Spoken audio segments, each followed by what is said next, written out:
Yes, this was the page which we required.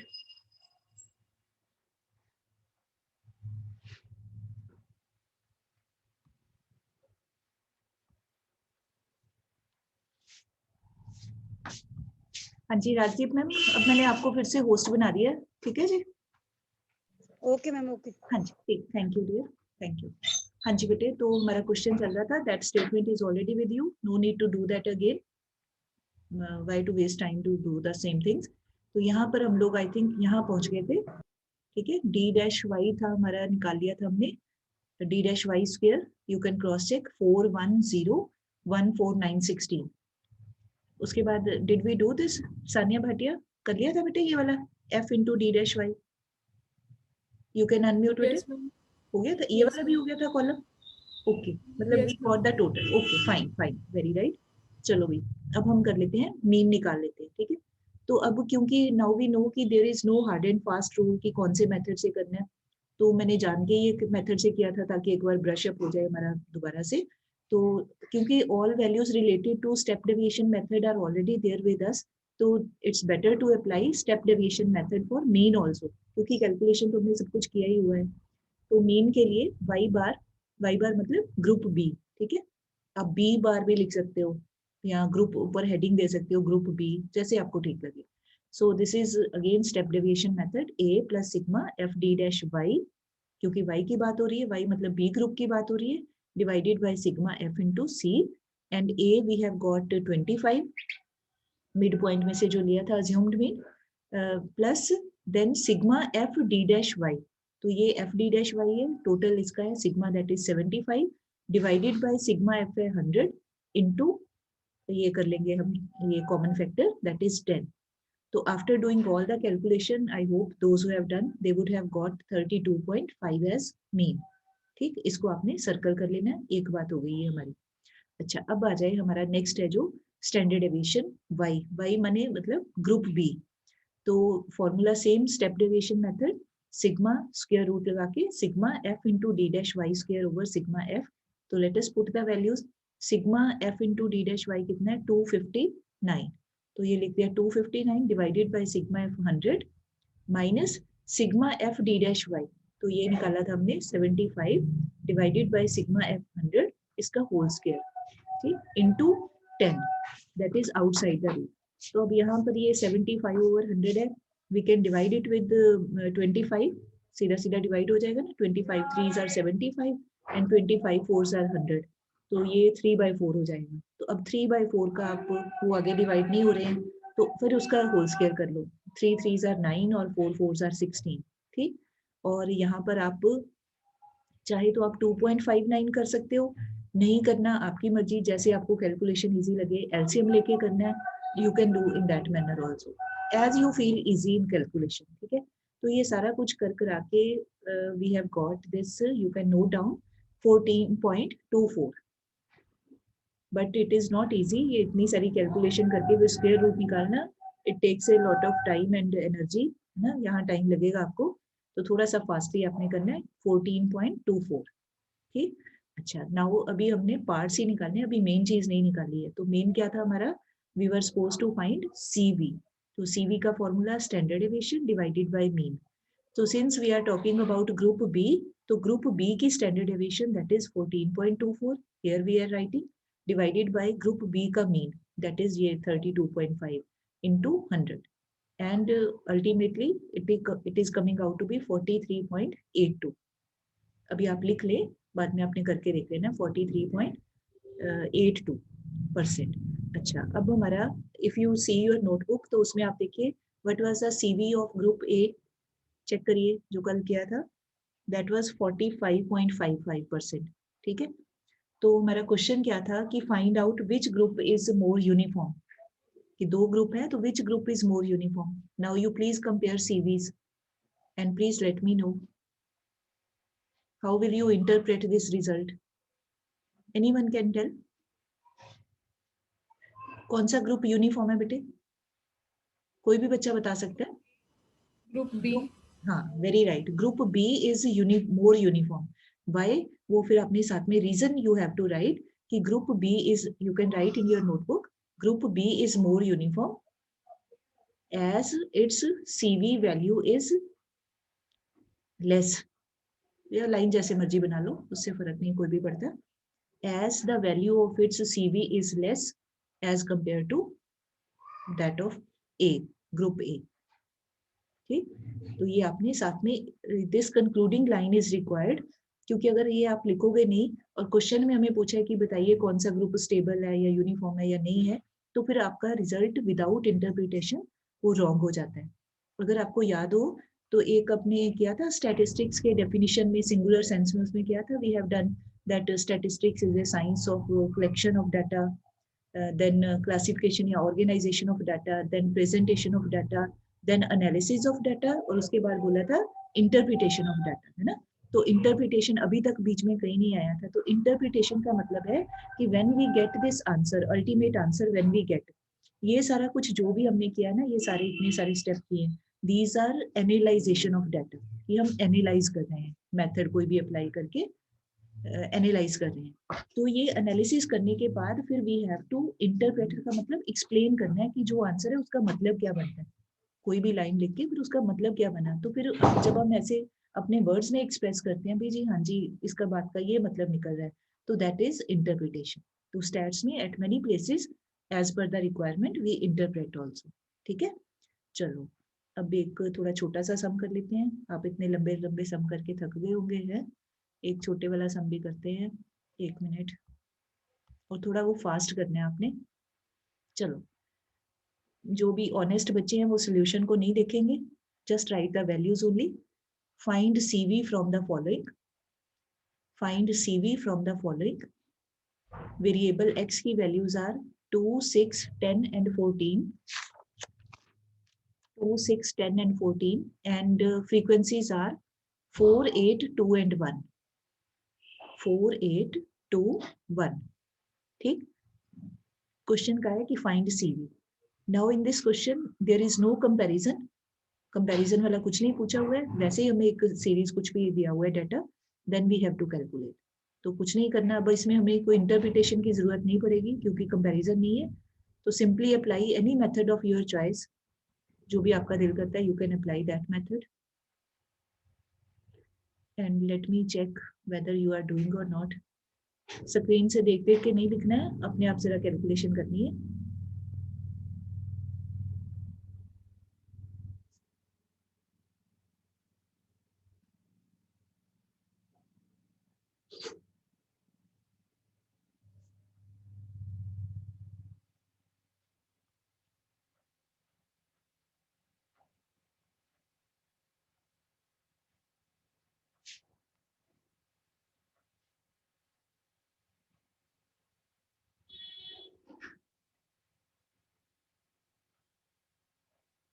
Chandan Pal and Aditi Patel, keep your video on.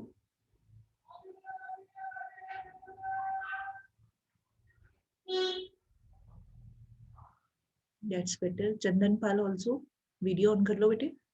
If you are present in the meeting. Video on करें अपनी, please keep your video on. Ma'am कई बार video ये चला के ना enter करके फिर आप इधर उधर हो जाते हैं. हाँ जी लग जाती है. ये भी काम करते हैं. चलिए शाबाश, जल्दी जल्दी करिए, फास्ट. बेटा method keep your video on, otherwise I will remove you. CV का मेथड सेम है. अगर आप ध्यान से देखो तो ये सीरीज है बनती है, हमारी डिस्क्रीट सीरीज बन रही है ना. तो सीरीज कोई भी हो उससे कोई फर्क नहीं पड़ता, क्योंकि we have already done all methods of mean and standard deviation. Apply any method, ultimately बस हमने ये करना है, standard deviation to be divided by mean.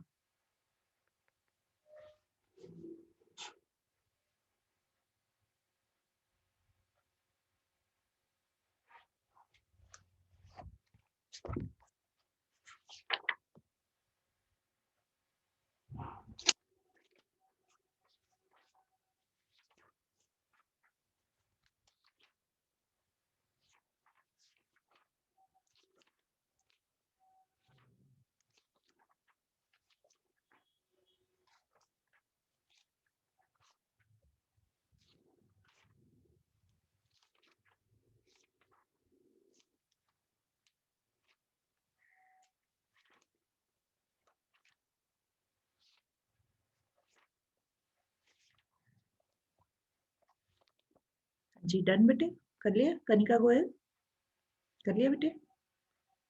Yes. All answers are matching और नॉट? सेम आ रहा है आपका? ठीक। Values are very small in their magnitude, ज्यादा लंबी कैलकुलेशन कहीं पर भी नहीं है, तो थोड़ा सा फास्ट करके चेक करिए।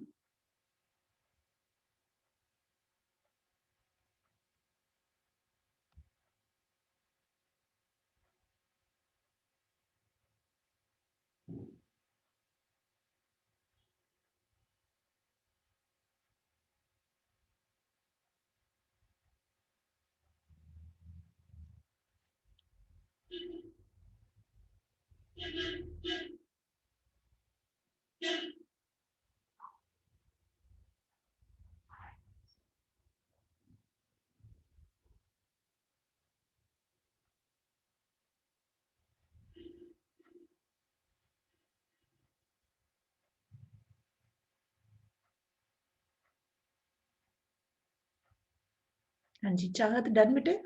चाहत okay, answer is correct. Are you getting the same answer? Very nice. चलो भाई सभी बच्चे, चाहत फर्स्ट आ गई है, जल्दी जल्दी करिए जरा। Mitali got the answer? चलो मिताली भी फर्स्ट आ गई है, सभी तेज तेज कर रहे हैं, चलो जल्दी जल्दी, शाबाश।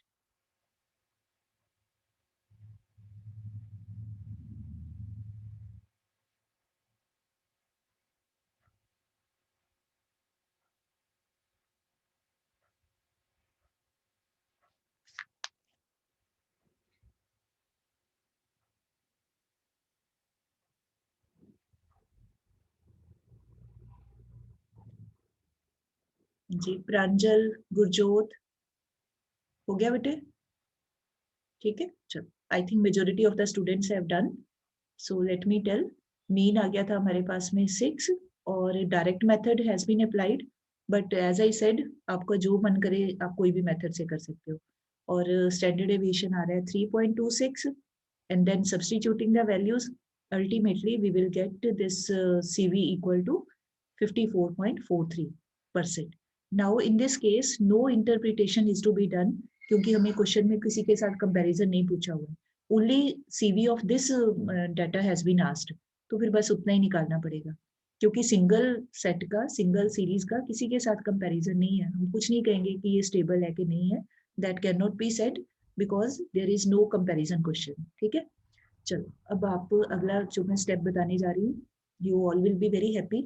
अभी तक हमने जितने क्वेश्चंस किए हैं उसमें सीरीज आर गिवन, चाहे वो इंडिविजुअल फॉर्म में है और कॉन्टिन्यूअस है या कोई भी ऐसे दिया हुआ है। अब कई क्वेश्चंस में ऐसे आ सकते हैं आपको एग्जाम में या टेस्ट में कि भाई you are already given value of standard deviation, already given value of mean, और आपको पूछा है कि फाइंड सीवी। ठीक है, मीन की वैल्यू दी हुई है, स्टैंडर्ड डेविएशन की value is given, only calculate CV. तो फिर कुछ भी नहीं करना, फिर तो बहुत ही इजी है। फिर आपने ये फॉर्मूला लिख देना, सीवी का फॉर्मूला लिख के आपने you just put the value of standard deviation, mean की वैल्यू पुट कर दो इनटू 100 करके, ओनली कैलकुलेशन करनी है। अच्छा दूसरा, कई क्वेश्चन में ऐसे दिया, अब ध्यान से देखो अपने मेन कौन सी वैल्यूज हैं, 3 वैल्यूज हैं, ये स्टैंडर्ड डेविएशन, ये मीन और एक सीवी। तो कई क्वेश्चन में सीवी की वैल्यू विल बी गिवन, मतलब out of these 3 any 2 values can be given. CV की वैल्यू दी हुई है, स्टैंडर्ड डेविएशन की दी हुई है, और कहा है कि फाइंड मीन, तो भी कोई दिक्कत नहीं है, वैल्यूज पुट करो, क्रॉस मल्टीप्लाई कर दो और आंसर निकाल लो। मतलब out of 3 any 2 values can be given to you, और उसमें से फिर आपने इक्वेशन बना के, इक्वल टू का साइन तो है ही है, डिवाइडेड बाय यहाँ 1 कर देना है और क्रॉस मल्टीप्लाई करके आंसर निकालना। फिर उस केस में ये सारा जो टेबुलर फॉर्म में निकालते हैं दैट इज नॉट रिक्वायर्ड, इसका कोई हमें रिक्वायरमेंट ही नहीं होती है। ठीक, तो अब हमने आगे जो क्वेश्चंस करने हैं वो उसी टाइप के करनी है जिसमें ऑलरेडी मीन वैल्यू या स्टैंडर्ड डेविएशन या सीवी वैल्यू इज गिवन, ऐसे क्वेश्चंस करते हैं। Excuse me ma'am. हाँ जी, यस बेटे। मैम लास्ट क्वेश्चन का आंसर 54.33 नहीं आना? बेटे आ सकता है, ये बुक में है, तो बुक में कई बार क्या होता है पॉइंट में वो काफी आगे तक कैलकुलेटर से करते हैं, और when we do the calculation 3333 आ रहा है हर बार में, 54.3333 कोई बात आ नहीं, रहा आप है। उसको 3 कर लो, नो प्रॉब्लम, बुक में मिस्टेक भी हो सकती है, बुक का कोई ऐसा नहीं है कि वो भगवान का सत्य वचन है, गलत नहीं हो सकता, कोई बात नहीं, गलत भी हो सकता है, 53 तो आ रहा है ना? Yes ma'am 54.33. हाँ 54 सॉरी, तो 54.3 आ रहा है, फाइन नो प्रॉब्लम, वो भी ठीक है, इसको आप करेक्ट कर लो, कोई बड़ा इश्यू नहीं है। चलो जी बेटे, अभी थोड़ा सा ये पिक्चर ऐसे है, मैं बोल देती हूँ, पहले आप लिखिए जरा, एक स्टेटमेंट लिखिए इन योर नोटबुक, फाइंड आउट, इसको नहीं देखो, ये बाद में समझ आएगा, पहले स्टेटमेंट लिखिए, find out which batsman is more consistent, batsman हर बार बैट्समैन आ जाता है, कोई और प्लेयर लिखना है, प्लेयर लिख लो, कुछ भी लिख लो, which batsman या which player is more consistent in his performance,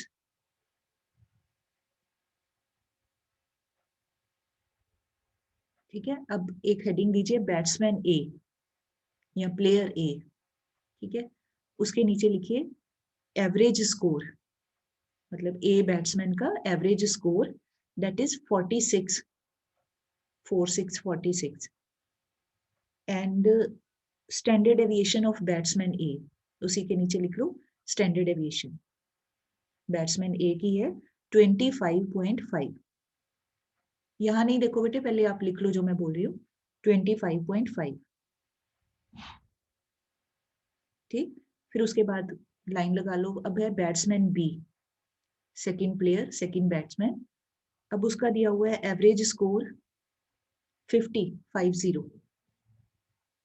कोई दूसरा प्लेयर है, उसका नाम रखा हुआ है बी, उसका एवरेज स्कोर है 50 and his standard deviation, B batsman की standard deviation is 24.43, 24.43, right. This information ऐसे हमें टेबुलर फॉर्म में दिया हुआ है, ठीक, और पूछा है कि बताइए which batsman is more consistent in his performance. अब आपने अपने आप सोचना है कि कंसिस्टेंट वर्ड हैज कम, तो that means we need to find out CV first, CV निकालेंगे, फिर उसको कंपेयर करेंगे, तभी पता चलेगा ना कि हु इज बेटर प्लेयर या कंसिस्टेंट प्लेयर कौन है। तो फिर आपने क्या करना है, पहले आप निकालो, ऐसे ऊपर हेडिंग दे सकते हो बैट्समैन ए, जरूरी नहीं ऐसे ही करना, जैसे आप अपने हिसाब से करो, नो प्रॉब्लम। बैट्समैन ए, पहले उसका सीवी निकाल लें, ठीक, तो उसका सीवी कैसे निकालेंगे, वैल्यूज क्या है, बैट्समैन ए की वैल्यू क्या है स्टैंडर्ड एविएशन की, दैट इज 25.5, ठीक है, तो 25.5 डिवाइडेड बाय बैट्समैन ए का एवरेज स्कोर, तो एवरेज वर्ड का क्या मतलब होता है, एवरेज मीन्स अरिथमेटिक मीन दिया हुआ है, तो उसका कितना दिया हुआ है अरिथमेटिक मीन, दैट इज 46, तो ये हो गया 25.5 डिवाइडेड बाय 46 इंटू ये सीवी के फॉर्मूला का 100, पहले ये लिख लो, वैल्यूज पुट कर लो पहले, ठीक है। उसके बाद है सेकंड बैट्समैन बी, ठीक है, तो बैट्समैन बी का again right the formula again, coefficient of variation standard aviation over mean into 100, तो अब बैट्समैन बी की standard aviation what is it's value 24.43, ठीक है, डिवाइडेड बाय बैट्समैन बी का एवरेज स्कोर, एवरेज मतलब उसका मीन, वो दिया हुआ है 50 इंटू 100 कर लीजिए। अब दोनों का पहले वैल्यू निकालो, प्लीज बुक वाला आंसर बाद में देखना, पहले आप करिए जरा।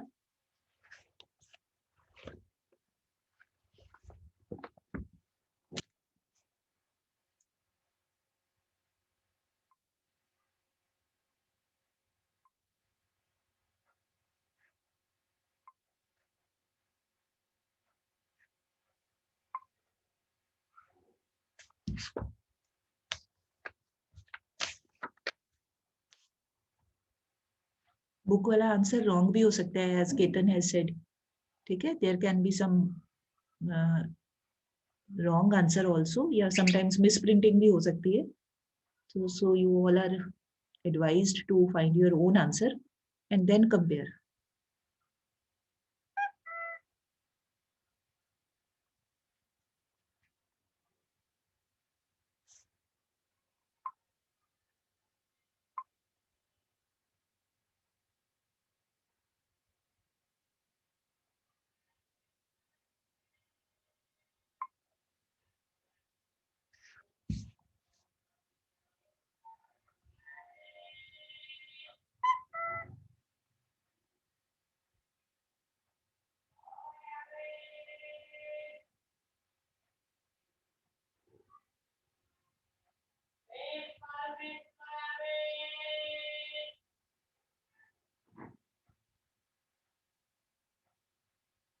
जी मान्या, ठीक आ रहा है बेटे? फर्स्ट सीवी ठीक आ रहा है 55.43 और जो सेकंड वाला है दैट इज 48.86। ओके, तो अभी हमारा मतलब 90% क्वेश्चन हुआ है।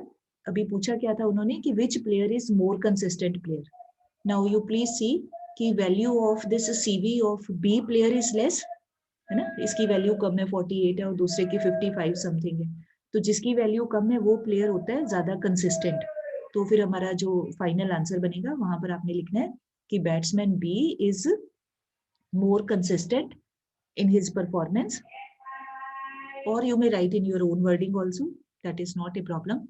Batsman B is a more consistent या more reliable player because value of his CV is less as compared to A player या batsman A. Hope it is clear. बस ऐसा क्वेश्चन आएगा आपको। ऐसा क्वेश्चन जब टाइम कम हो, कई बार मार्क्स कम भी हो सकते हैं, जैसे वो जो सीरीज वाले क्वेश्चन है डाटा उसमें स्टेप्स ज्यादा होते हैं, दैट टाइप ऑफ क्वेश्चन जो पहले किए that will be there only for 6 marks, क्योंकि कई टेबल बनाना होता है सारा। ऐसे क्वेश्चन 6 में भी आ सकते हैं क्योंकि कैलकुलेशन कई अगर लंबी कैलकुलेशन हो, वैल्यूज का मैग्नीट्यूड ज्यादा हो तो 6 में भी आ सकते हैं, बट मोस्ट प्रोबेबली 4 मार्क्स में इस तरह का क्वेश्चन आएगा आपको। तो सिंपली अपनी वैल्यूज पुट, फॉर्मूला लिखना है, वैल्यू पुट करनी है और आंसर निकाल के कंपेयर कर देना है। ठीक है जी, चलिए अब now please right the statement of next question. Answer को बाद में क्रॉस चेक करना, मैं बोल देती हूँ अगर पिक्चर थोड़ी सी क्लैरिटी नहीं है तो I tell the well statement. Please write coefficient of variation of two series are, coefficient of variation of two series are 58%, 58% and 69%, 69%, full stop. Their standard deviations are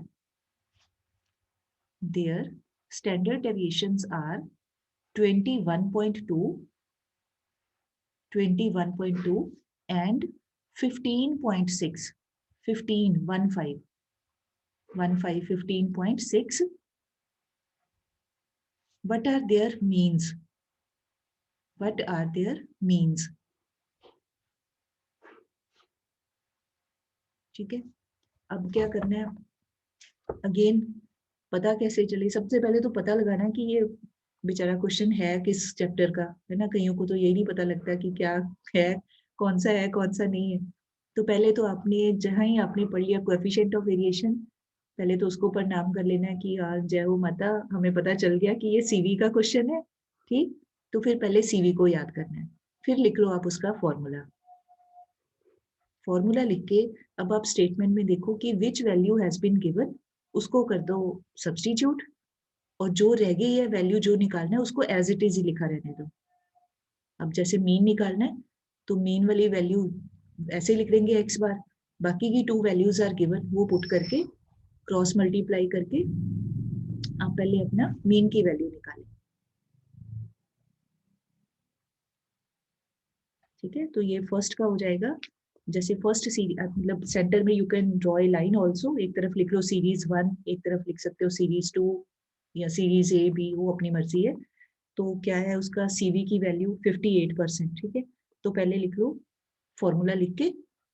ठीक, यहाँ पर इन्होंने ऐसे कर दिया ना, मीन को इधर ऊपर ले आए, मतलब क्रॉस मल्टीप्लाई पहले ही कर दिया।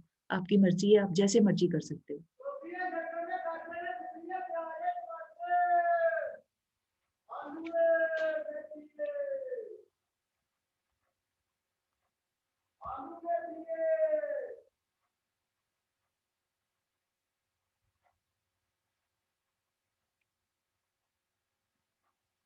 बेटे आप अपना फॉर्मूला लिख के ना उसमें वैल्यूज पुट करो। Out of 3 2 values are given to us, उनको सॉल्व कर लो।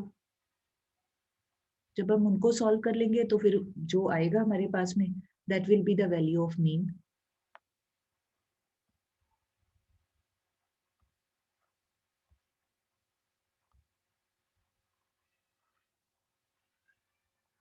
मैं बोल देती हूँ आंसर।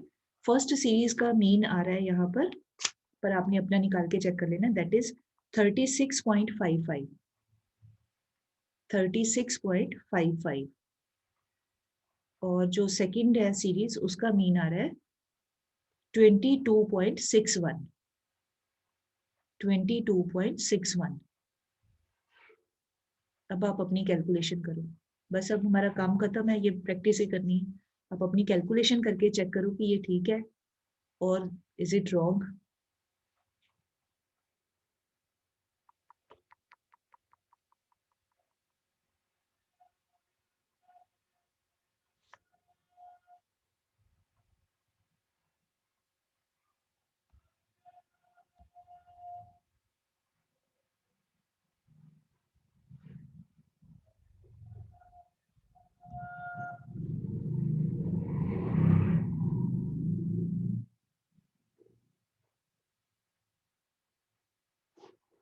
हाँ जी कनव, जल्दी करिए बेटे।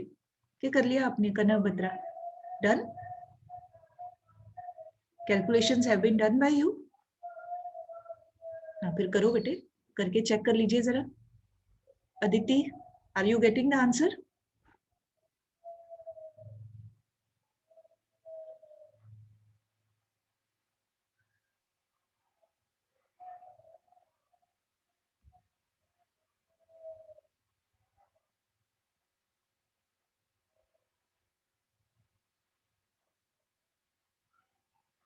हाँ जी अदिति क्वात्रा, आ गया आंसर बेटे?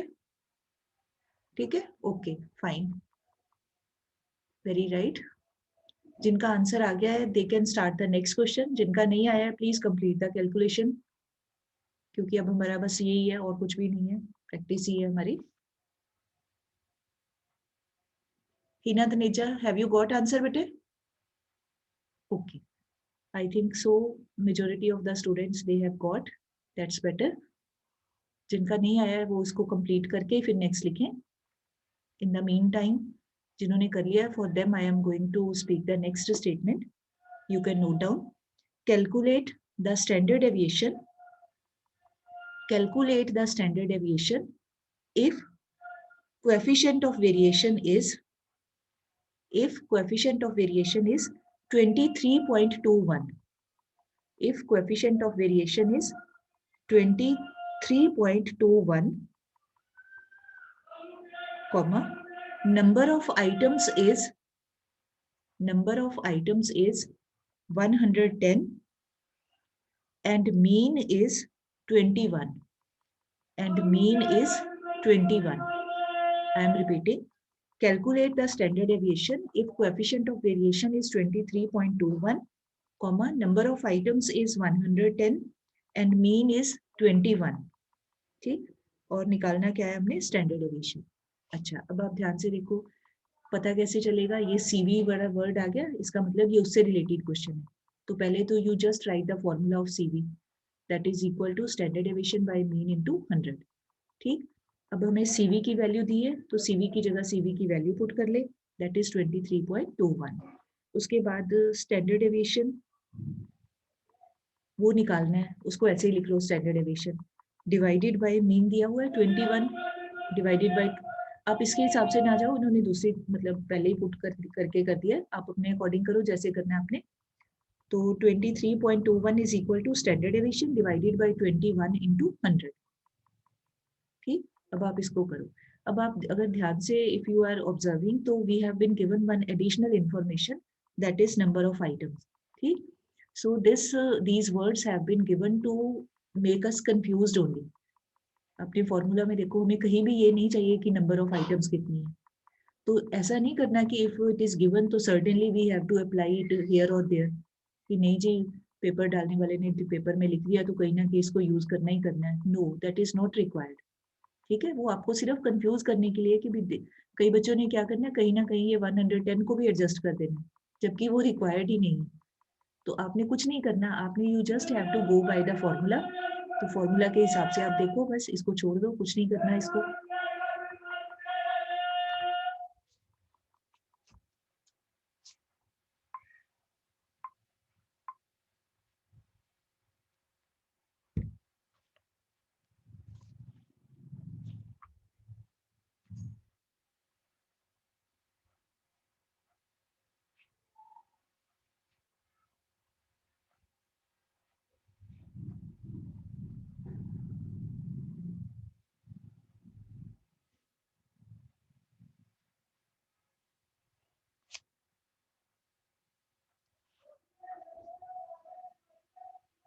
हाँ जी, आ रहा है बेटे आंसर 4.874। 3 डिजिट नहीं भी करने, सिंगल डिजिट भी कर सकते हो।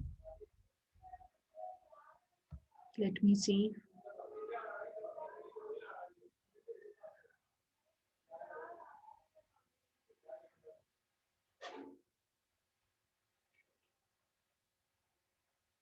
हाँ जी, Harmeen, Tamanna, Manya, Jasmine, are you getting the answer? Yes, ma'am. Very good Harmeen, शाबाश। निकाला है ना हरमीन कि वैसे कह रहे हो यस मैम? है Ma'am निकाल। निकाला है, वेरी गुड। अगर निकाला है तो वेरी गुड, शाबाश हरमीन, वेरी नाइस। चलो अच्छा, अब नेक्स्ट क्वेश्चन हम करते हैं। जितना हो गया ठीक है, नहीं भी हुआ तो दुखी होने वाली कोई बात नहीं है। We will meet again at 11:20, तब पूरा कर लेंगे। शुरू कर लेते हैं, ठीक है। चलो जी, पहले तो ये मैं साथ साथ में बोल देती हूँ। हाँ जी, please write down particulars regarding the, statement बोल रही हूँ बेटे, नोट कर लीजिए। Particulars regarding the income of 2 villages are given below. Particulars regarding the income of 2 villages are given below. ठीक है, उसके बाद ऐसे एक टेबल सा बना लीजिए, कॉलम ड्रॉ करके। यहाँ ऊपर लिखना है तो आप लिख लो पर्टिकुलर। यहाँ कुछ नहीं लिखा, आपकी मर्जी है, नहीं भी लिखना तो भी फाइन, कोई दिक्कत नहीं है। फिर उसके आगे लिख लो विलेज एक्स, नेक्स्ट कॉलम में लिख ले विलेज वाई। कोई 2 विलेज है, उनका नाम रख लिया एक्स वाई, और ये उनके बारे में खास चीजें दी हुई हैं। नंबर पहला दिया हुआ है नंबर ऑफ पीपल, ठीक है। अब number of people, village x में नंबर ऑफ पीपल है 500 और विलेज वाई में नंबर ऑफ पीपल है 600। आई रिपीट, एक्स विलेज में है 500 लोग और वाई विलेज में है 600 लोग, ठीक है। उसके बाद second item which is given, that is average income.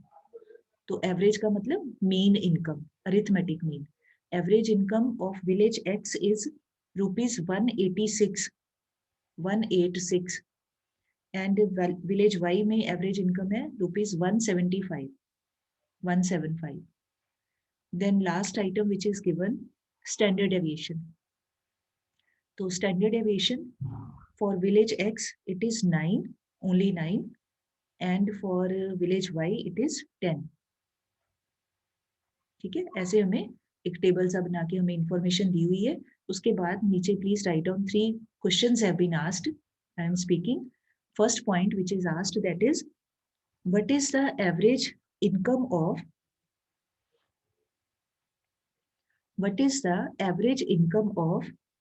the village X and Y taken together? What is the average income of village X and village Y taken together? ठीक है, ये पहला हमने निकालना है। नंबर सेकंड पे we have to find which village has a larger income. Second point, which village has a larger income? And third point, in which village, third point है, in which village variation in income is greater? In which village variation in income is greater? ठीक है, ये हमें question है दिया हुआ।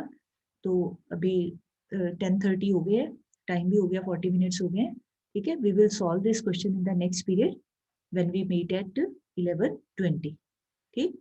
नहीं भी करता कोई बात नहीं, इसको छोड़ दो, कोई बात नहीं, today we have sufficient time.